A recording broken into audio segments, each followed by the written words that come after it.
Hi Techies, welcome back to Tamil AI Hub. இன்னைக்கு இந்த வீடியோவில் ஜெமினி கோட் அசிஸ்டண்ட்டை எப்படி VS கோடில் இன்ஸ்டால் பண்ணுறதுன்னு பார்ப்போம். அப்புறம் புதுசாக வந்த ஏஜென்ட் ஆப்ஷனை எப்படி எனேபிள் பண்ணுறதுன்னு பார்ப்போம். இப்போ உங்கள் மனசில் ஒரு கேள்வி வரும், ஜெமினி CLI இருக்கும்போது இந்த ஜெமினி கோட் அசிஸ்டண்ட் எதுக்குன்னு, அதுவும் VS கோடில். ஆனால் ரெண்டுமே கூகுள் ஜெமினியோட ஈகோசிஸ்டமில் தான் இருக்குது. ஆனால் ரெண்டுமே டிஃப்ரெண்ட் பர்பஸ்க்காக இருக்குது. ஜெமினி கோட் அசிஸ்டண்ட்டை VS கோடில் இன்டகிரேட் பண்ணுறது ஒரு UIயில் வேலை பார்க்குற மாதிரி இருக்கும். அதே மாதிரி ஜெமினி CLI ஒரு கமாண்ட் லைன் டூல், இது உங்கள் டெர்மினலில் நீங்கள் வேலை பார்க்குற மாதிரி இருக்கும். இந்த ஃப்ரீ கோட் ஜெமினி அசிஸ்டண்ட்டை நம்ம விஷுவல் ஸ்டுடியோ கோட் அப்புறம் JetBrains தான் இன்ஸ்டால் பண்ணலாம். ஆனால் இந்த வீடியோவில் நம்ம விஷுவல் ஸ்டுடியோ கோடில் தான் இன்ஸ்டால் பண்ண போகிறோம். நீங்கள் இந்த ஜெமினி கோட் அசிஸ்டண்ட்டில் ஜெமினி 2.5 ப்ரோ மாடல் தான் பயன்படுத்த போகிறீங்க, அதுவும் ஃப்ரீயாக. இதில் உங்கள் கோட் அசிஸ்ட் பண்ண ஒரு சேட் இன்டர்ஃபேஸ் இருக்குது. அப்புறம் ஆட்டோமேட்டிக் கோட் கம்ப்ளீஷனும் இருக்குது. ஒரு நாளைக்கு 6000 கோட் ரிலேட்டட் ரெக்வஸ்ட் அப்புறம் 240 சேட் ரெக்வஸ்ட் ஃப்ரீ தான். இப்போ இதுலேயும் நம்ம ஜெமினி 2.5 ப்ரோ யூஸ் பண்ணுறதுனால கான்டெக்ஸ்ட் விண்டோவில் 1 மில்லியன் டோக்கன் இது ப்ரொவைட் பண்ணுது. ஆக்சுவலி 7-8 மாதத்துக்கு முன்னாடி இந்த ஜெமினி சேட் அசிஸ்டன்ட் ரிலீஸ் ஆயிருந்துச்சு. ஆனால் அப்போ இவ்வளோ டிஸ்கஷனில் இல்லை. ஜெமினி CLI ரிலீஸ் ஆனதுக்கப்புறம் தான் நிறைய டிஸ்கஷனில் இது இருக்குது, பயன்பாட்லேயும் இருக்குது. அப்புறம் இந்த டாக்குமெண்டேஷனில் ஜூன் 25, 2025 ஒரு ஏஜென்ட் மோடை ரிலீஸ் பண்ணியிருக்காங்க.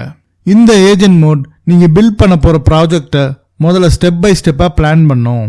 நீங்கள் அந்த பிளானை எடிட் பண்ணலாம், சேஞ்ச் பண்ணலாம், ஏன் உங்களுக்கு பிடிச்சிருந்தா நீங்கள் அப்ரூவ் பண்ணலாம், பிடிக்கலனா டினை கூட நீங்கள் பண்ணலாம். அப்புறம் மல்டிஃபைல் எடிட்டிங் கூட இதில் அவைலபிளாக இருக்குது.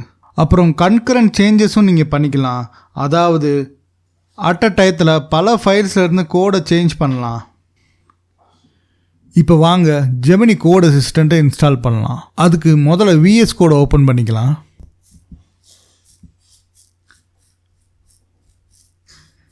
இப்போ லெஃப்ட் சைட் பேனலில் போய் எக்ஸ்டென்ஷனுக்கு போய்க்கலாம். அதுக்கு முன்னாடி ஜூம் பண்ணிக்கலாம் கொஞ்சம். ஸோ இப்போ தெரியுதுன்னு நினைக்கிறேன் எக்ஸ்டென்ஷன். இந்த எக்ஸ்டென்ஷனை கிளிக் பண்ணி ஜெமினி கோட் அசிஸ்டண்ட்டை இன்ஸ்டால் பண்ணிக்கலாம். இதை செலக்ட் பண்ணி இப்போ இன்ஸ்டால் பண்ணிக்கலாம். இப்போ இன்ஸ்டாலிங்னு காட்டுது. இன்ஸ்டால் பண்ணதுக்கப்புறமா ஜெமினி கோட் அசிஸ்டண்ட்னு இங்கே ஒரு ஐகான் காமிக்குது, அதை கிளிக் பண்ணிக்கலாம். அதை கிளிக் பண்ணால் சைன்இன் பண்ண சொல்லும். உங்கள் ஜிமெயில் ஐடி வச்சு சைன்இன் பண்ணிக்கோங்க. இப்போ இந்த பேனலில் சேட் வந்துருச்சு. இப்போ இங்கே ஒரு ஏஜென்ட் மோட்னு காமிக்கணும், அது இல்லை.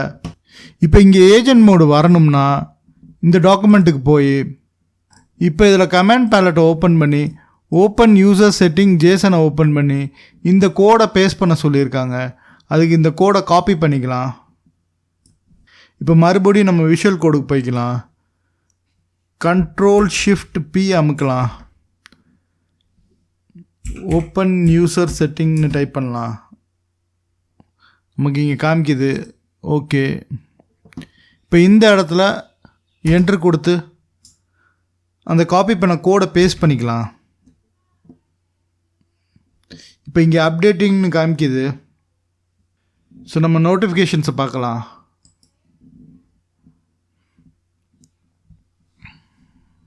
இப்போ இங்கே ரீலோட்னு வந்திருக்கு. இந்த பட்டனை கிளிக் பண்ணி ரீலோட் பண்ணிக்கலாம்.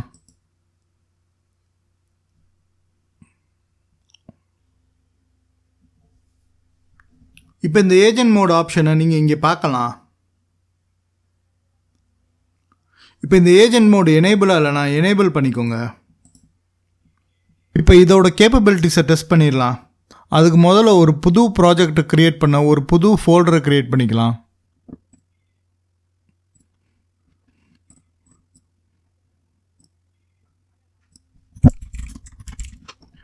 ஜெமினி கோட்னு ஒரு புது ஃபோல்டரை க்ரியேட் பண்ணியிருக்கோம். இந்த ஃபோல்டரை மெயின் ப்ராஜெக்டை ஓப்பன் பண்ணிக்கலாம். இப்போ நம்ம இந்த ஜெமினி கோட் அசிஸ்டண்ட்டை லெஃப்ட் சைட் பேனலில் இருந்து ரைட் சைடுக்கு மூவ் பண்ணிக்கலாம். மூவ் டு செகண்டரி சைட் பார்னு போட்டுடலாம். இப்போ இங்கே பார்த்தீங்கன்னா ஃபைல்ஸ் உங்களோட லெஃப்ட் சைட் பேனல்லையும் கோட் எடிட்டர் உங்கள் சென்டர் பேனல்லையும் ஜெமினி கோட் அசிஸ்டண்ட் உங்கள் ரைட் சைடில் இருக்குது. இப்போ டெமோக்காக ஒரு ப்ராஜெக்டை க்ரியேட் பண்ண சொல்லலாம். ஒரு சிம்பிளான டாஸ்க் மேனேஜரை க்ரியேட் பண்ண சொல்லலாம். நமக்கு தேவைன்னா மறுபடியும் இம்ப்ரூவைஸ் பண்ண சொல்லலாம். இப்போ நான் இங்கே என்ன கொடுத்துருக்கேன்னா, create a simple task manager web app using only HTML and CSS and JavaScript that runs locally in the browser. ஒரு சிம்பிள் டாஸ்க் மேனேஜர் வெப் ஆப்பை க்ரியேட் பண்ண சொல்லியிருக்கேன். HTML, CSS, ஜாவாஸ்கிரிப்டை மட்டும் பயன்படுத்தி அது லோக்கலில் ரன் ஆகணும்னு சொல்லியிருக்கேன். அது ஒரு சிங்கிள் HTML ஃபைலாக இருக்கணும், CSS எம்பட் ஆகிருக்கணும். ஜாவாஸ்கிரிப்ட் கோடு தான் ஆடிங், டெலிட்டிங், கம்ப்ளீட்டிங், சேவிங் டாஸ்க்கை பண்ணணும். அப்புறம் ஸ்டோரேஜ்க்கு லோக்கல் ஸ்டோரேஜ் யூஸ் பண்ணிக்கோன்னு சொல்லியிருக்கேன். ஒரு சாதாரண HTML ஃபைலாக தான் க்ரியேட் பண்ண சொல்லியிருக்கேன். நமக்கு தேவைன்னா அப்புறம் இம்ப்ரூவைஸ் பண்ணிக்கலாம். இப்போ என்ட்ரு கொடுத்து பார்ப்போம். இப்போ index.html ஃபைலுக்கு பெர்மிஷன் கேட்குது, நம்ம அக்செப்ட் பண்ணிக்கலாம். index.html ஃபைல் க்ரியேட் ஆயிடுச்சு. இப்போ style.css க்ரியேட் பண்ணுறேன்னு சொல்லியிருக்கு, அதையும் அக்செப்ட் பண்ணிக்கலாம். style.css க்ரியேட் ஆயிடுச்சு. இப்போ ஸ்கிரிப்ட் JSS க்ரியேட் பண்ணுறேன்னு சொல்லியிருக்கு, அதையும் அக்செப்ட் பண்ணிக்கலாம். இந்த சிம்பிளான ப்ராஜெக்டை க்ரியேட் பண்ணிருச்சுன்னு சொல்லியிருக்கு. இப்போ இங்கே பார்த்தீங்கன்னா simply open HTML file in your web ப்ரௌசர்னு சொல்லியிருக்கு. இப்போ போய் நம்ம ஓப்பன் பண்ணலாம். இதுதான் அந்த index.html ஃபைல். நான் டபுள் கிளிக் பண்ணி ஓப்பன் பண்ணுறேன். ஸோ டாஸ்க் 1ன்னு கொடுத்து பார்ப்போம். யூஐயை பொறுத்த வரைக்கும் சிம்பிளான ஒரு யூஐயாக தான் இருக்குது. ஸோ பார்க்கலாம். Add task, complete, undo, delete. Okay, ஓரளவு நல்லா தான் வேலை பார்க்குது. டாஸ்க் 2.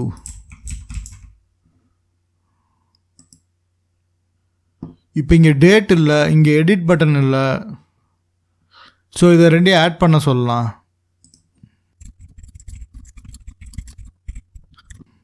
ஸ்டார்டிங் டேட், எண்டிங் டேட்டை கொடுக்க சொல்லியிருக்கேன்.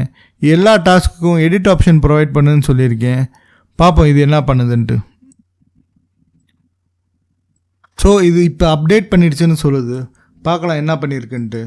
நம்ம போய் இதை ரெஃப்ரெஷ் பண்ணிடலாம். 2 டேட் பாக்ஸ் ஆட் பண்ணியிருக்கு, அதே மாதிரி எடிட் ஆப்ஷனையும் ஆட் பண்ணியிருக்கு. ஸோ இப்போ ஒரு புது டாஸ்க் ஆட் பண்ணி பார்ப்போம். Task 3, some description, starting date இன்னைக்கு, எண்டிங் டேட் மேபி 20ஆம் தேதி, ஆட் டாஸ்க். இப்போ இந்த டேட் காலம் எனக்கு பிடிக்கல, எந்த லேபிளும் இல்லை. ஸ்டார்டிங் டேட்டுக்கு எண்டிங் டேட்டுக்கெல்லாம் லேபிள்ஸ் இல்லை. ஸோ அதையும் ஆட் பண்ண சொல்லலாம்.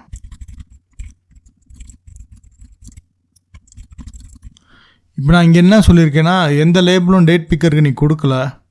அதே மாதிரி யூஐஸும் கொஞ்சம் ஓல்டாக இருக்குது, மாடர்ன் யூஐக்கு மாற்றுன்னு சொல்லியிருக்கேன். என்ன பண்ணுதுன்னு பார்ப்போம். இப்போ ஐ ஹாவ் அப்டேட்டட்னு சொல்லியிருக்கு. நம்ம போய் டெஸ்ட் பண்ணி பார்ப்போம். ரெஃப்ரெஷ் பண்ணி பார்ப்போம். இப்போ ஓரளவு ஓகேயாக இருக்குது எனக்கு இந்த ப்ராஜெக்ட். உங்களுக்கு தேவைன்னா ஒவ்வொன்றா இம்ப்ரூவைஸ் பண்ணிகிட்டே வந்துடலாம். இந்த மாதிரி தான் சிம்பிள் ப்ராஜெக்டை காம்ப்ளெக்ஸ் ப்ராஜெக்ட் ஆக்கிடலாம். இந்த ஜெமினி கோட் அசிஸ்டன்ட் நல்லா தான் இருக்குது. ஒரு சிம்பிளான ப்ராஜெக்ட்டுக்கு நல்லா பர்ஃபார்ம் பண்ணுது. நீங்களும் இந்த மாதிரி ட்ரை செஞ்சுட்டு கொஞ்சம் கொஞ்சமாக இம்ப்ரூவைஸ் பண்ணி பாருங்கள். எதுவும் டவுட்ஸ் இருந்தால் கமெண்ட் பண்ணுங்கள். அடுத்த வீடியோவில் பார்க்கலாம்.